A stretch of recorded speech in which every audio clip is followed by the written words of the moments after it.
Hari Om.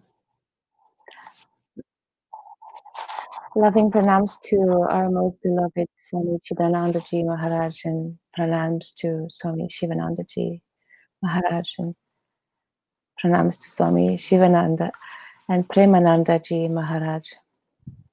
To my dear brother Swami Ramswarupananda Ji, Yati Ji, pranams, and to all of you in Uttarkashi and around the globe.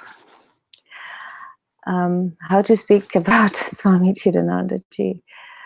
No words can express the love and the humility, the wisdom, the generosity, and the very perfection of divinity he embodied.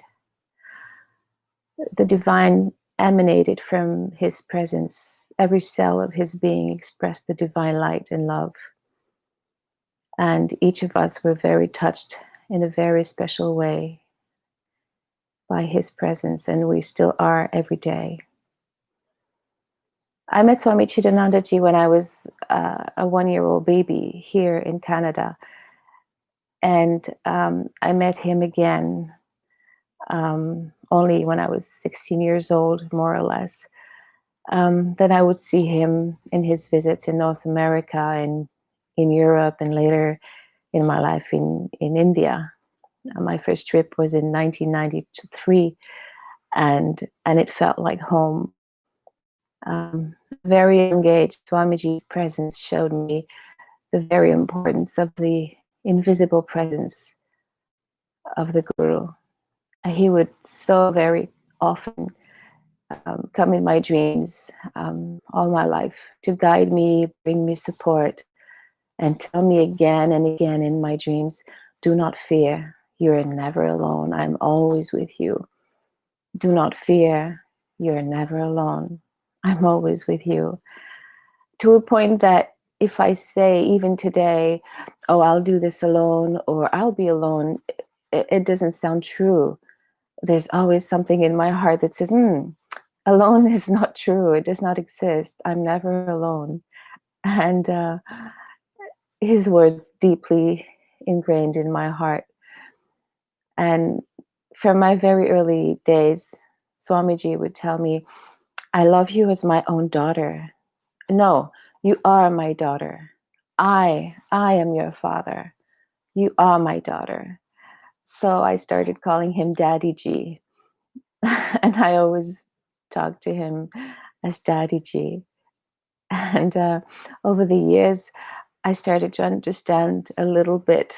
Understand, I'm still in kindergarten, but I started to understand the importance of these words, that I am your father, that God is my father, not the physical, temporary father and mother that I've had, but God is my family, my source, my DNA, my nature, my root.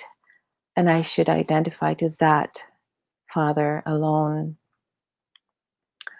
Swamiji has been and still is my father and my most beautiful, faithful, and ever-present friend, my strongest support, my only and greatest wealth, the one I can trust, who never fails me, my advisor as a mother, my inspiration, and my medicine as a homeopathic doctor. He is a pillar and a foundation in my life. And my life would be worthless without him. It would be boring and like running around with no goal without him.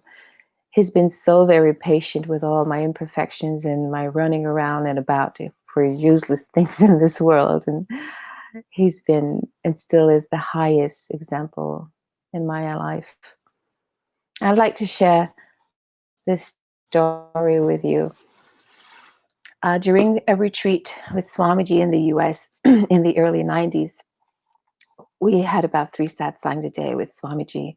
And after one afternoon satsang, I was walking barefoot outside on the grass with a friend, and I suddenly stepped on a thorn, and I felt this pain in my foot. And usually when I would hurt myself, you could hear me scream in a distance, and you could hear the echo for some time. But that day, I didn't scream at all. actually, I felt the thorn piercing the flesh of my foot. And at the same time, I felt a strong wave of relief and peace filling my heart. I leaned on my friend's shoulder like this, and I looked at my foot and saw this intruder thorn sticking on my foot.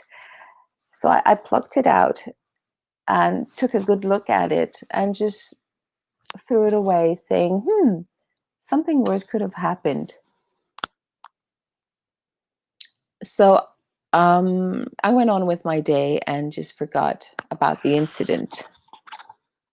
Then on evening satsang that same day, Swamiji would answer our questions. And I remember Mark Johnson Madhava asked Swamiji, um, can Swamiji, can the Guru have an impact on someone's karma, on the disciple's karma? And Swamiji said, yes, yes, only if the Guru is a Satguru, because the Satguru is like a ship that takes you safely across the ocean from one continent to the next. While if the Guru is not a Satguru, then he is like a log on the water and you better know how to paddle with your feet. And he shared the story of Sai Baba of Shirdi. Sai Baba was sitting with disciples by a fire, and one of them had a dream of a nightmare, I should say, that his chest was being crushed by a huge monster. And when the disciple woke up and saw Sai Baba of Shirdi sitting there looking at him with a happy smile, the disciple was angry and said, "Why are you happy? I'm having a nightmare, a horrible pain, and you're so happy." And again, the disciple went to sleep, and again, the same dream came back. And again, the disciple woke up and told Sai Baba, who was still smiling, "Why are you so happy about my nightmare? I'm in pain." And Sai Baba told the disciple, "Because your karma was to die of tuberculosis, but your karma has been relieved in this dream." Then Swamiji said, in the same manner, where's my microphone? He said, "We're in the same manner." And he started looking around in the room as if he was looking for someone. And he said, "In the same manner." And then his glance stopped on me. He looked at me in the eyes and straight in my heart and said, "In the same manner, the disciple may step on a thorn while his karma was to be impaled from the bottom to the head." I cannot describe the gratitude I felt, the love that emanated from his presence, and the sensation that my whole life was in his hands, in his heart, and the certitude that Dadiji was the same as Jesus, as Krishna, as Buddha, as God himself, one with the creator of the universe, and so humble. So many things happened at once. The understanding that for a moment, at least, I understood that I cannot judge others. What have I done in the past? We're all one.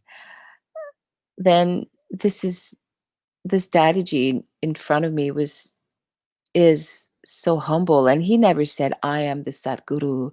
He never took credit for anything. He would speak of the greatness of other saints.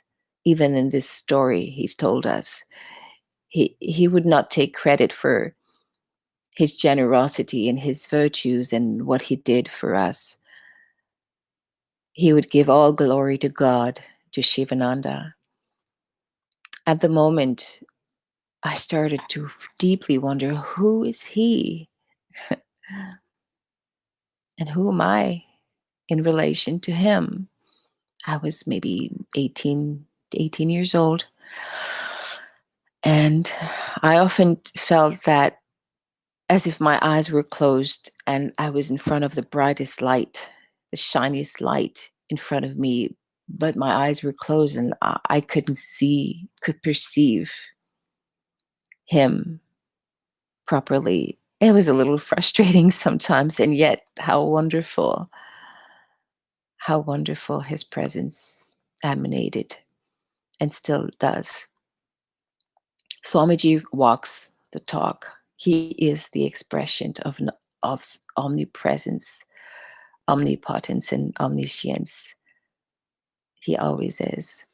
So after one satsang, Swamiji got up to leave the room. I'm not sure if it was that specific day. Maybe it was a year or two later. He got up to leave the room, and we would all stand in line as we would um, see Swamiji walk by us towards the door. And I was standing near the door, and he was approaching, and I was telling him in my heart, in my mind, in my heart, I was telling him, please do not ever leave my life. Do not ever let me forget about you, because I'm very young. I was hardly 20 years old, and please be in my life always. And Daddyji walked to me as if he heard my thoughts, and he looked at me and shook his head. He touched my cheek and said, "My daughter." And he walked away. Yes. And I'd like to share another story with you um, that's very dear to me. In April, very early April 1994, I was 3 months pregnant with Mangalarupa, my daughter. And I had a dream of St. Francis of Assisi.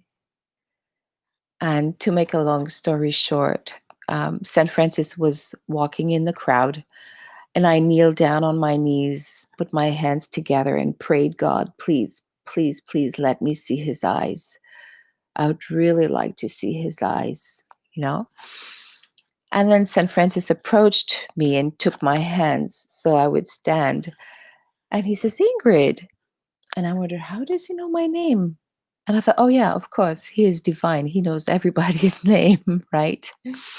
And he said, Babaji has told me about you. And by Babaji, he meant Swamiji. And he put a little girl in my arms, which looked exactly like my daughter, who was not born yet. And he said, please take good care of her. And I put the little girl on my left hip. And as we watched San Francis walk away, I saw there was so much love between he and her, like a very deep bond of love. And so after that dream, a few days, maybe two days later, I heard that Swamiji would be in Assisi for a retreat at the end of the month of April 1994. And for a split second in my heart, I knew for sure, oh, I'm going to be there. But in my bank account, there was absolutely no way I could fly from Montreal to Assisi for just a few days, you know? I couldn't afford this. Um, so I figured, okay, I won't be able to go. And then a day or two later, my dear brother Ram Swarupji called me saying, Ingrid, Swamiji wants to know if you'll be in Assisi at the end of the month. I said, Ram Swarup, it's funny. I just had a dream. Yes, yes, yes, yes. Are you coming to Assisi? I said, I can't afford it. I would love to, but I can't. So he hung up. And a few days later, again, he called. Ingrid, this is Ram Swarup. Swamiji wants to know if you'll be in a CC at the end of the month. S- s- Ram Swarupji, don't rub it in. I can't go. I can't go. I can't afford it. And I really wish I could, but I can't. Okay. And again, a few days later, Ram Swarup calls and says, Swamiji is asking if you will be in a CC at the end of the month. And again, I said, Ram Swarup, uh, I'd really like to go, but I can't. I'm very sad to say, but I can't. And Ram Swarup says, Swamiji says that while you're pregnant, it is not good for the baby that you're sad. So he will arrange for your accommodations. You will be his guest.